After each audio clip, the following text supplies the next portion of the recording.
இதுதான் அந்த வாசம் இருக்கே, அது நானா சம்பாதிக்கிற வரைக்கும் புது சட்டையே போட்டதில்ல தான். யாராவது பழச கொடுப்பாங்க, அதை போட்டுக்க வேண்டியதுதான். காலில செருப்பு வேற இருக்காதா, அதனாலே எங்க சொந்தத்துல எங்களை பெருசா சேர்த்துக்க மாட்டாங்க.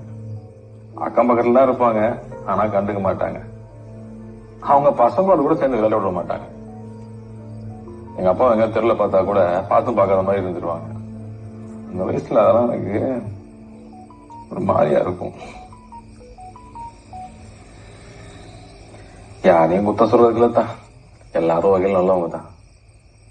எல்லாம் அந்த பாலா போன பணம் பண்ற வேலை. ஆனா உங்க அப்பா அப்படி இல்லத்தான். சின்ன வயசுல அவருக்கு ரொம்ப பிடிக்கும். பொடி பைய என்னையே வாயா பையன்னு கூப்பிடுவாரு. அவருன்னு இல்ல, அம்மா, சின்ன மாமா, பெரியப்பா, புவனா, பெரியத்தா, நீங்க